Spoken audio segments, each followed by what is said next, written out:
Hello everyone.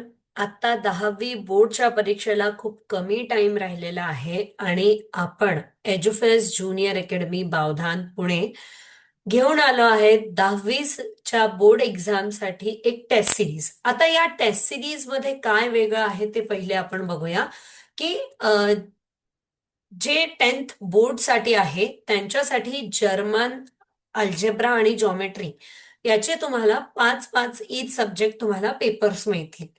ते papers तुम्ही ऑफिसमधनं पिक करू शकता. तुम्ही महाराष्ट्रात कुठेही असो तुम्ही ते ऑर्डर करू शकता. तुमच्या पोस्टल ॲड्रेसला ते येतील. ते पोस्टल ॲड्रेसला आल्यानंतर तुम्हाला पेपर मिळाल्यानंतर तुम्ही ते सॉल्व्ह करायचे आणि परत अकॅडमीच्या ॲड्रेसवर पाठवायचे. त्याच्यानंतर तुम्हाला एक व्हिडिओ लेक्चर्स मिळतील. बघा, सगळीकडे काय होतं की आन्सर शीट्स दिल्या जातात बट ओरिजिनली फील येत नाही की एक्झॅक्टली आन्सर कसं लिहायचं, कोणते क्वेश्चन्स. म्हणजे आता NE2 आहे किंवा NE4 आहे, त्याच्यातला मोस्ट प्रोबब्ली कोणते चार सिलेक्ट करायला पाहिजे हे अनलेस अँड अनटिल तुम्हाला कोणी शिकवणार नाही, कळत नाही. सो बेसिकली आम्ही असं केलंय की अल्जेब्रा आणि जॉमेट्रीला घेऊन तुम्हाला व्हिडिओ लेक्चर्स मिळतील. म्हणजे आन्सर शीट्सच्या जागेवर तुम्हाला त्याचे व्हिडिओ लेक्चर्स मिळतील, म्हणजे जेणेकरून तुम्हाला कळेल की कोणते क्वेश्चन्स आपण सिलेक्ट करायला पाहिजे, कशा कमी टाइम मध्ये आपण MCQ सॉल्व्ह करू शकतो. राईट. सो या टेस्ट मधला अल्जेब्राचा पहिला पेपर मी एक्सप्लेन करते, म्हणजे तुम्हाला कळेल की एक्झॅक्टली फील कसा येतो. सो फर्स्ट जो आहे की आपल्याला म्हणजे क्वेश्चन नंबर 1A मध्ये MCQज असतात. ठीक आहे. तर पहिला प्रश्न आहे आपल्याकडे की if the quadratic equation is this has a equal roots. बघा, याच्यामुळे तुमचं सोबत सोबत चॅप्टर सुद्धा रिवाइज होतं. आता इक्वल रूट्स असेल तर काय होतं, डिटर्मिनंट म्हणजे B² - 4AC हे 0 असते. सोबत सोबत आपण हे पण शिकू, इमॅजिनरी असेल तर काय असतं की ही मायनस व्हॅल्यूज असतात. राईट. आणि रिअल आणि डिस्टिंक्ट असेल तर काय, B² - 4AC हे 0 पेक्षा मोठं असतं. पण इथे प्रश्नामध्ये इक्वल रूट्स विचारले, म्हणजे B² - 4AC 0 असेल. आता B² काय आहे, तर 2√5P चा होल स्क्वेअर -4A आणि C म्हणजे 5. तर बघा, √5 चा स्क्वेअर 5, 4, 20 म्हणजे 20P² -20P = 0. कळतंय? एकदम इझी वेनी आपण करतोय.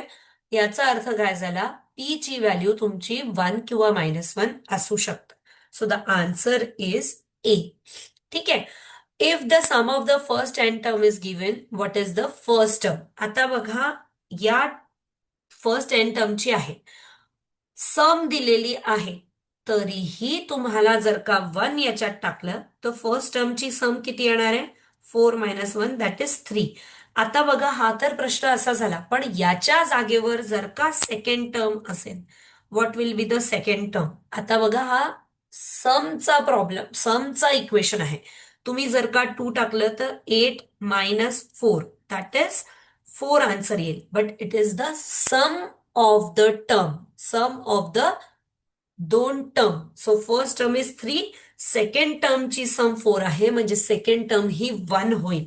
इथे कळतंय तुम्हाला, जर का प्रश्न फिरून विचारला तर तुम्हाला कसं उत्तर लिहिता येतं. बघा, परत एकदा लक्ष द्या की n टर्मची इक्वेशन तुम्हाला दिले 4n + n². What is the first term. First term विचारले, काहीच प्रॉब्लेम नाहीये, म्हणून तुम्ही त्याला 1 पुट केलं आणि आन्सर 3 आलं. पण तोच जर का सेकंड टर्म विचारली असेल तर तुम्ही 2 पुट करून आन्सर लिहू शकत नाही. That is the sum of the second term पूर्ण. सो फर्स्ट टर्म तुम्हाला काढावी लागेल, सेकंड टर्म काढावी लागेल, सेकंड टर्मचं सम, आणि त्याच्यातनं फर्स्ट टर्म सबट्रॅक्ट करावं लागेल and that becomes your answer. कळतंय किती इफेक्टिव्ह होतं जेव्हा आपण व्हिडिओ लेक्चर्सनी सगळं करतो. Next is called bearing numbers are placed in a box. A card is drawn at random. Find the probability that the number is greater than 11. बघा, greater than 11 म्हणलंय म्हणून 11 त्याच्यात येणार नाही. सो टोटल नंबर आहे 10 आणि 11च्या वरचे नंबर आहेत 5. So the probability becomes 1/2. बघा खूप इझी असतं, फक्त लक्ष द्यावं लागतं. Find the value of dx म्हणजे डिटर्मिनंट्स ऑफ x काढतोय आपण. तर काय असतं त्याचं? C1, C2, B1, B2. Right. What is C1? 19 minus 11. B1 3 minus 3. जर का तुम्ही याचं क्रॉस मल्टिप्लिकेशन आणि मायनस केलं तर तुम्हाला कळेल की आपल्याला आन्सर येईल.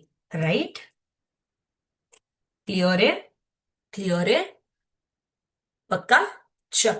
Solve the following. बघा, इफ एक्स प्लस 2y ची व्हॅल्यू दिली आहे आणि 2x+5. बघा इथे काय इम्पॉर्टंट आहे, आपण 9th स्टँडर्डला पण शिकलोय की if the coefficients are interchange, म्हणजे x+2y आणि इकडे काय 2x+y. अननेसेसरी एक्स आणि वाय ची व्हॅल्यू काढून मग x+y काढायची गरज नाहीये. आपल्याला काय करावं लागेल इथे? बघा, x+2y=5 आहे आणि 2x+y=7 आहे. सो यांची तुम्हाला ऍड करावं लागेल. दॅट इज 3x+3y=12 आणि देअरफॉर x+y=4. म्हणजे अननेसेसरी तुम्हाला एक्स काढा वाय काढा करायची गरज नाहीये. 1 मार्काचा प्रश्न आहे, तुम्ही या मेथडने करू शकता. Right. Next, is the following equation is a quadratic or not? So बघा, x² - 2x+5 = x² आहे. सो दोन्ही साईडचा x² कट झाला. अँड दिस इक्वेशन क्वाड्रॅटिकचा अर्थ काय झाला? डिग्री 2. पण याची डिग्री 2 आहे का? नाही. This is a linear equation. Hence this is not a quadratic equation. Simple. Is the following sequence are in AP?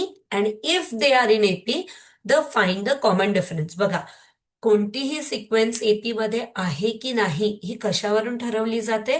की जर का त्याच्यात तुमचा डी सारखा येत असेल तर त्याच्यावरून आपल्याला कळतं की this sequence is in AP or not. Right. So या इथे आपण काय करणार आहे? इथे आपण डी काय करणार आहे? T2 - T1 किती आहे बघू? -4 -0 दॅट इज -4. आता दुसरा टी काय आहे? T3 - T2 म्हणजे -8 मायनस ऑफ -4 दॅट इज -4. तिसरा टी काय आहे?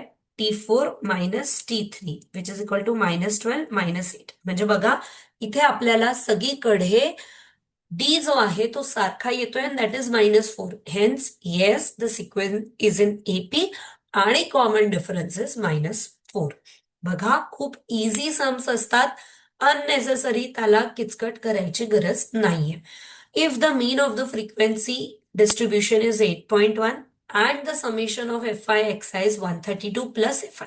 बघा, मीनचा फॉर्म्युला काय आहे? मीनचा का फॉर्म्युला काय आहे? फॉर्म्युला लक्षात ठेवल्यापेक्षा कॉमनली आपण लक्षात ठेवू की sum of the entities divided by the number. So sum of the entities काय आहे? ही वरची. So 132 plus 5k upon 20 which is equal to 8.1. So इथे तुम्ही नॉर्मल कॅल्क्युलेशन करून प्रॉपर याचं 81 इंटू 2 करा, 162 होईल. त्याच्यातनं 132 सबट्रॅक्ट करून घ्या. नॉर्मल सिंपल इक्वेशन जे आहे तसंच आहे. So that becomes 30. 5k equal to 30 therefore k equal to 6. बघा, एवढ्या इझी वेने तुम्ही फर्स्ट 4 क्वेश्चन्स सॉल्व्ह करू शकता. म्हणजे क्वेश्चन नंबर 1A आणि 1B कोणताही खूप डिफिकल्ट लॉजिक न लावता इझिली तुम्ही सॉल्व्ह करा. बघा, आता कम्प्लीट द ऍक्टिव्हिटी. आता बघा, पहिले आपण 3 ऍक्टिव्हिटी बघू की कोणत्या कोणत्या चॅप्टरवर विचारल्या गेलेल्या आहेत आणि then we will decide. So first जे आहे ते ग्राफवर आहे. हा प्रश्न इझी आहे, हा अटेम्प्ट करायला पाहिजे. सेकंड जो आहे तो फॅक्टराइज आहे, तो पण खूप इझी. आणि थर्ड जो प्रश्न आहे तो काय आहे? एपी वर आहे. मी तुम्हाला सजेस्ट करेल की जर का तुम्हाला एपी डिफिकल्ट जात असेल तर फर्स्ट 2 करा, किंवा डिफिकल्ट जात नसेल तरीही फर्स्ट 2 करा, कारण ते खूप इझी आलेले आहेत. राईट. सो बघा, एक्स ची व्हॅल्यू इथे 2 आहे. So y -4 equal to 20. So y ची व्हॅल्यू किती झाली? 24. ठीक आहे. 2, 24.